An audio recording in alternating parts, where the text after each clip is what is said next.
Viewers,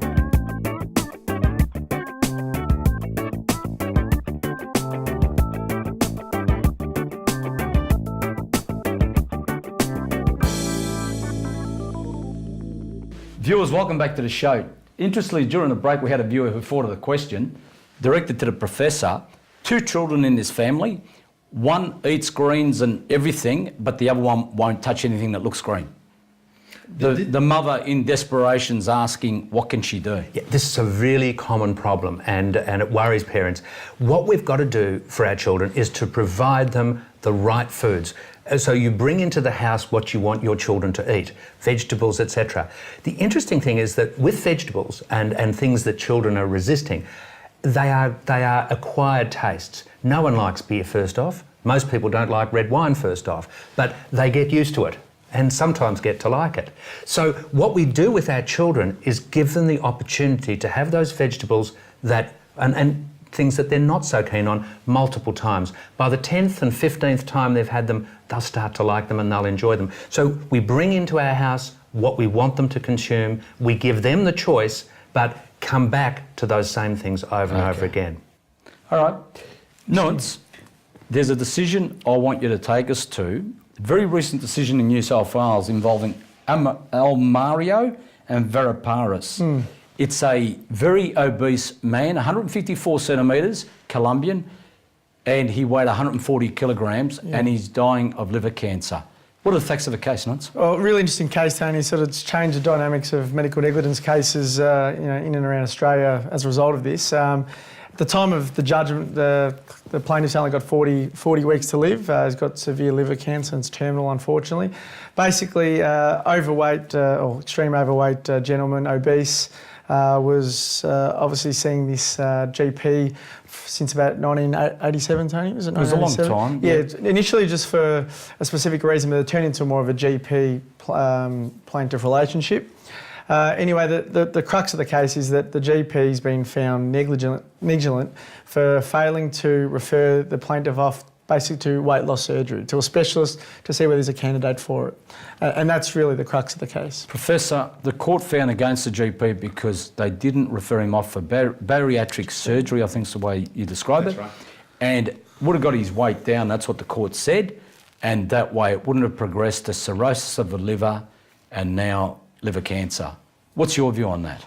Well, I think it's very important to look at this chap because he's very sick, he's very big, and he not only had, I understand, not only had liver issues, but diabetes, etc. Diabetes, blood pressure, the whole box of Absolutely. Now, I think when people are that size and they have those sort of problems, we do have therapy that's available today for those very big people, and it is bariatric surgery, and it is effective at treating the weight. The issue in this case is, would it have prevented cirrhosis and him going on to liver cancer? And the answer is we don't know. But on a balance of probabilities, Doc, we're talking in probabilities here. That's right. On a balance of probabilities, would you believe that it would have prevented him from getting the problems with his liver? It would have given him an opportunity, perhaps, to not go down the pathway he went Well, that's what we wanted to know. Well, look, the expert opinion in this case basically said that there's only really a 20% chance of the bariatric surgery not succeeding, and so it was a fairly strong chance. And Professor, can you explain to us what bariatric surgery is? We know what it does, it's obviously weight loss, but what's the actual process behind it? Because that's hard to explain. Right, there are a number of types of bariatric surgery. The commonest one in Australia is the lap banding surgery. There are others called sleeve gastrectomy, and sometimes that we do a procedure called gastric bypass. These procedures all do one thing in common, and what they do is they suppress appetite. They take someone from being a very high weight to a much lower weight. They allow people to lose 20 to 30% of their body weight. And in doing so, people feel comfortable, they don't feel hungry, they feel as if they've worked into their new weight.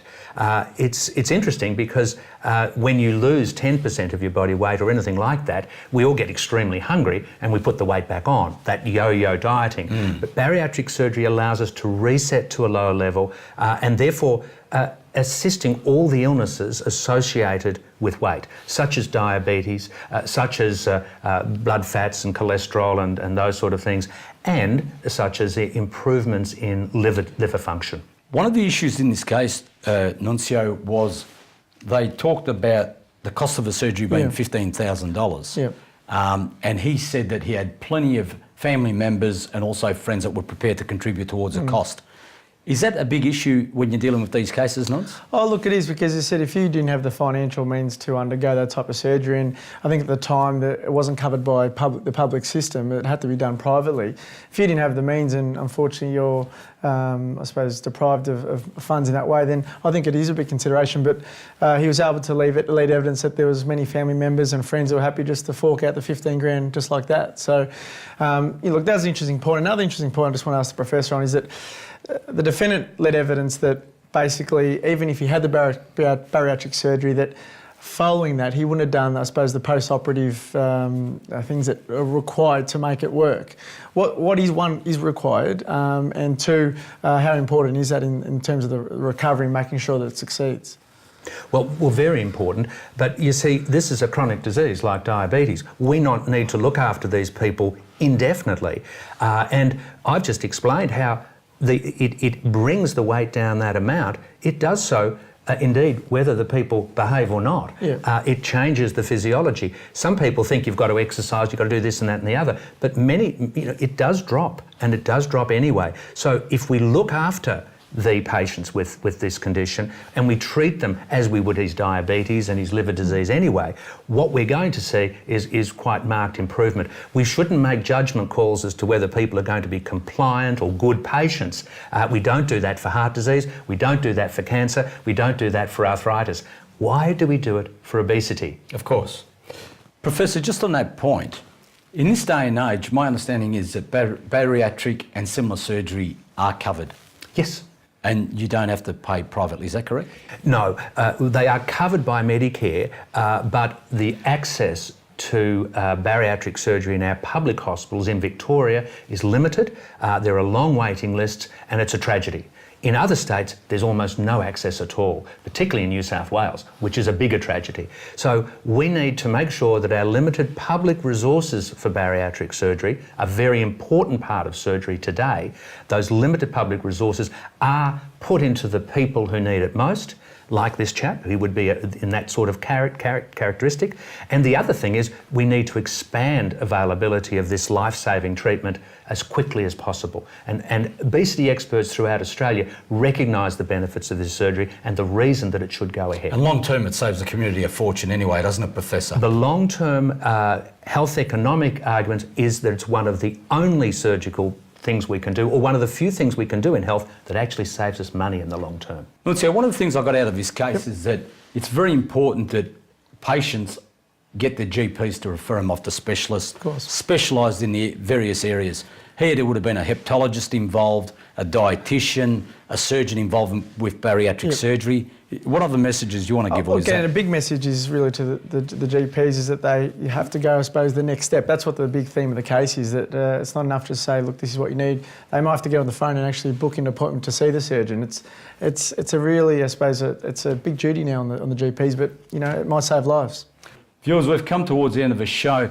Professor John Dixon, thanks for coming on board. It's a pleasure. And also, viewers, if you've got any questions or anything in relation to these issues, don't hesitate to ring up the Baker Institute and ask for the Professor. Nunz, thanks for being on the show again. Tony, Professor, thank you very much, viewers. Also, viewers, if you've got any issues or questions, don't hesitate to go to Facebook or Twitter. Stay tuned for future episodes and always stay safe.